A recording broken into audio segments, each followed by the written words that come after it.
Oh, jamaah. Yeay.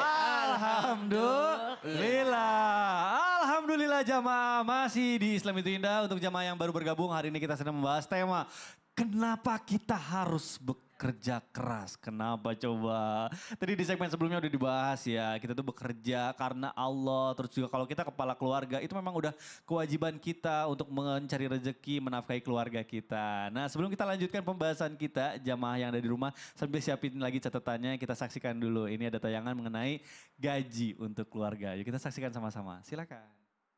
Setelah kita pulang kampung juga ya maaf-maafan. Yang terakhir minta maaf tuh katanya mesin ATM. Maaf saldo Anda tidak mencukupi katanya. Jadi selalu yang terakhir. Iya, udah habis Tapi uangnya. pulang kampung juga besar juga hikmahnya. Besar juga ya. Iya dong, bisa belajar slow living. Ah itu dia.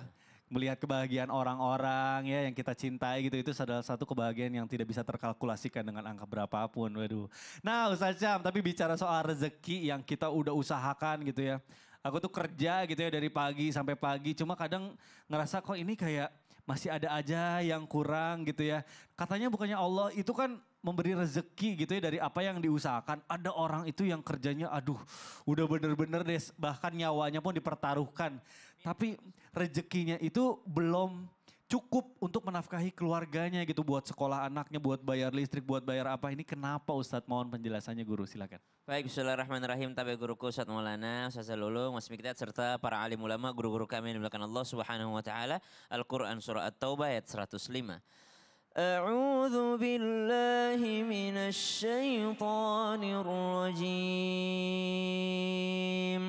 Allah. وقل اعملوا فسيرى الله عملكم ورسوله والمؤمنون Allah. وستردون إلى عالم الغيب والشهادة فينبئكم بما كنتم تعملون.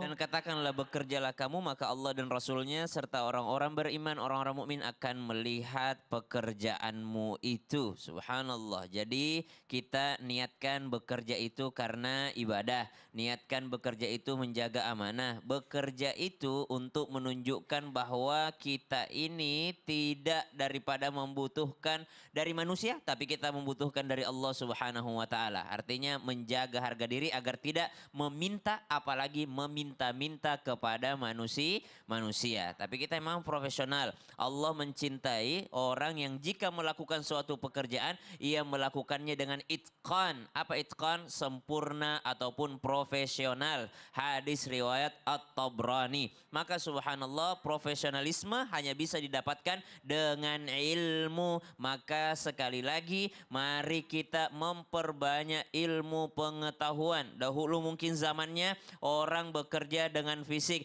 Dahulu mungkin zamannya orang bekerja dengan ini. Tapi sekarang zamannya digital. Subhanallah. Kalau kita sering melihat-lihat, membaca-membaca, menonton video-video orang-orang pakar-pakar ekonom. Sekarang ini yang paling mahal itu adalah orang-orang yang mengerti tentang produk digital. Subhanallah. Maka sekali lagi ilmu inilah yang bisa membawa seseorang bisa bahagia di dunia dan juga bisa bahagia di akhirat. Urusan cukup tidak cukup, kami tadi mengawali dengan mengatakan kemarin mudik itu ada pelajaran berharga, salah satunya belajar slow living. Bisa jadi bukan rezekimu yang tidak cukup tapi standarmu yang terlalu tinggi. Kalau kita pulang kampung kita bisa lihat kok subhanallah kok ada orangnya, kalau kita lihat penghasilannya orang di kampung cuma segini tapi kok bahagia mereka. Mereka sempat ke masjid untuk sholat berjamaah, mereka keluar rumahnya subhanallah tidak harus sebelum matahari terbit, mungkin masih sempat duha dulu di rumahnya lalu pulang sebelum matahari terbenam, tapi bahagia-bahagia saja. 5 anaknya kuliah semua, S2 semua anaknya subhanallah. Ini yang disebut dengan keberkahan. Jadi kalau dalam Islam itu bekerja bekerja bukan hanya mencari semata-mata rupiah, tapi mencari keberkahan. Semuanya kita cari berkahnya. Ibu kalau berdoa jangan berhenti pada banyaknya rizki saja, tapi sampai minta berkahnya rizki. Jangan, ya Allah mudahkan rizkiku, luaskan rizkiku. Jangan lupa juga untuk meminta berkahkan rizkiku. Minta berkahnya. Kenapa minta berkahnya? Inilah yang menentukan kualitas rizki tersebut. Ada orang kelihatan tidak cukup. Kelihatannya tidak cukup kalau hitung matematis. Tapi ternyata ini cukup untuk menyekolahkan anak-anaknya. Ini cukup untuk untuk biaya pengobatannya. Cukup semuanya. Kenapa bisa? Karena ada berkahnya. Jadi dalam Islam kita diajarkan minta berkahnya. Iya, itu kadang kita lupa gitu ya. Betul. Ya Allah turunkan rezeki yang banyak gitu, tapi berkahnya lupa. Jadi Ya Allah semoga daganganku laris hari ini. Jangan cuma laris tapi minta berkahnya. nah itu dia. Jadi laris dan berkah. Jadi kepake bermanfaat semua gitu ya. Masya Allah. Terima kasih guruku Saja. Masya Allah boleh tepuk tangan dulu Ibu. Waduh luar biasa nih pagi hari ini. Kayaknya kita semangat banget karena kita ngomongin tentang rezeki gitu ya. Mudah-mudahan kita diperbanyak juga, diberkahkan rezekinya sama Allah. Amin, amin, Ya Rabbal Alamin. Ya Rabbal Alamin.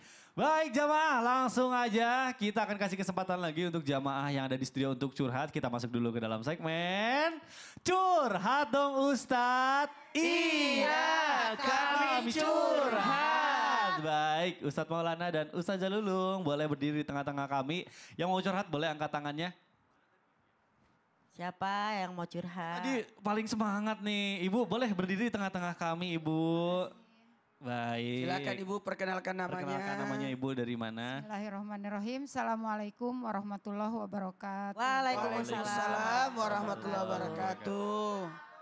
Nama saya Nur Hayati. Nur Hayati.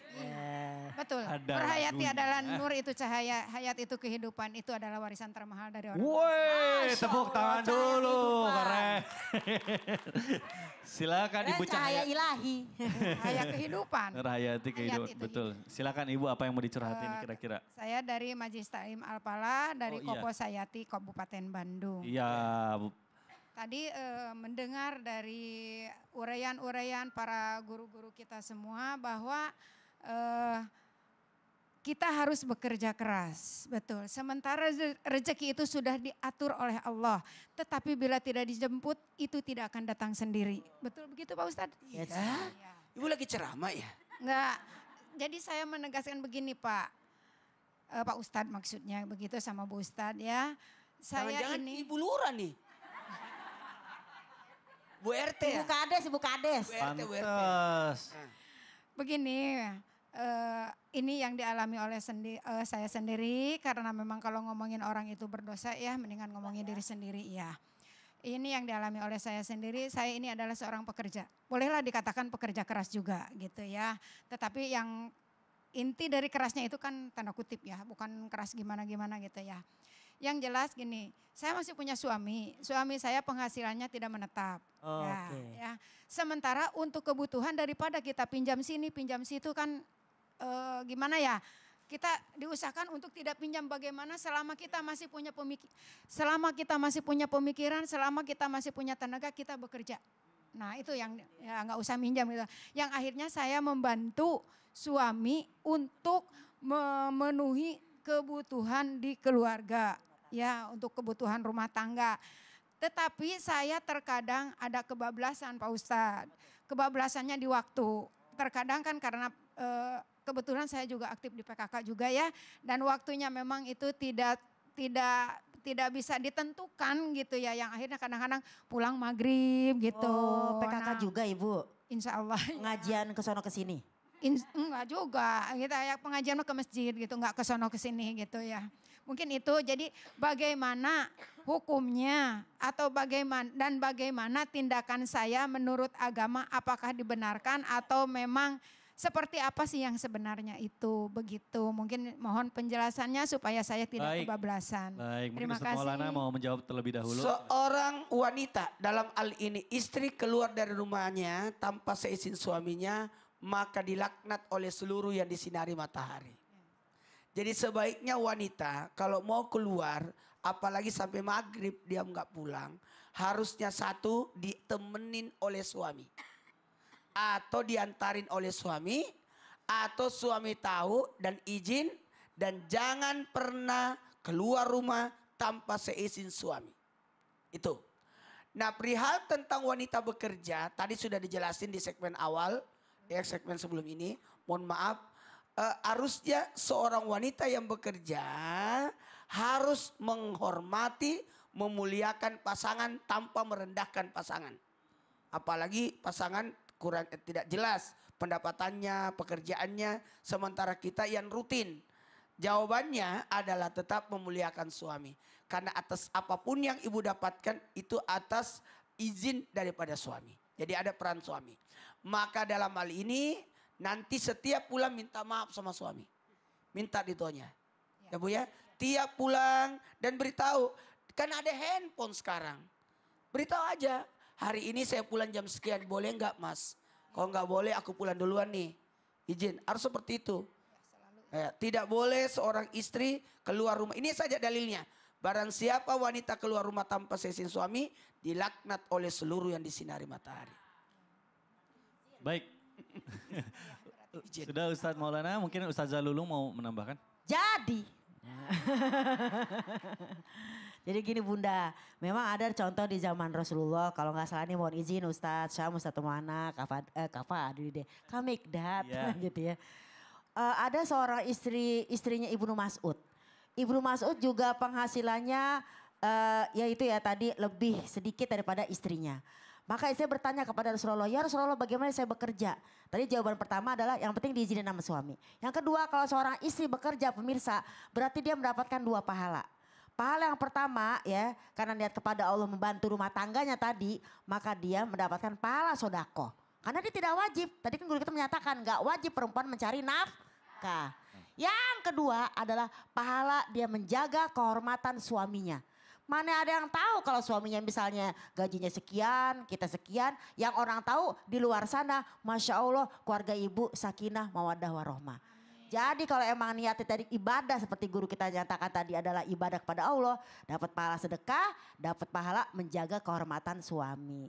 Dan mudah-mudahan ibu mendapatkan pahala kalau ikhlas.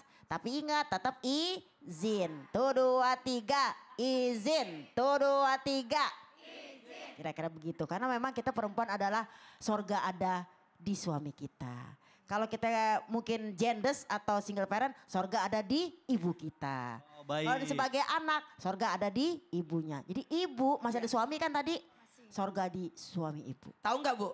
Nah. Tahu nggak Bu? Gaji suami ibu sedikit atau pendapatan suami sedikit, tapi itu berkah loh. Nah itu dia. Berkah itu. Jadi bukan dari banyaknya tapi nilai keberkahannya. Karena gini, suami yang bekerja itu pendapatannya sedikit tapi bisa menutupi kebutuhan sebulan. Nah, Tuh, kenapa? Karena uangnya dipakai untuk bayar listrik. Bayar token. Oh benar itu. Uangnya dipakai bayar listrik, bayar air, Bayar beras, kebersihan. kebutuhannya. Sementara ibu uangnya banyak tapi untuk ini. Nah skincare. Skincare, untuk ini, untuk perawatan. untuk ini. Moisturizer. Jadi keberkahan dari jadi lihat. Kalau suami gajinya sedikit buat yang di rumah, kalau ada suami yang gajinya sedikit, manfaatkan sesuatu yang berkah. Oke. Ya, gajinya saya maaf Mbak istriku maaf gajiku sedikit, tidak apa-apa. Yang penting bayar listrik, bayar ini, bayar. Jadi kebutuhan pokok itu ditanggung oleh suami. Nah itu, bayar Ini SPP. tambahan, silakan Ibu. Ya. Ya. Aman Ibu ya, Alhamdulillah ya sudah tercerahkan ya. Baik jamaah, jangan kemana-mana, kita akan kembali lagi masih dalam tema kita. Kenapa kita harus bekerja keras? Tetap di Islam itu Indah. Jamaah, oh jamaah. Alhamdulillah. Selamat bekerja. Terima kasih. Terima kasih.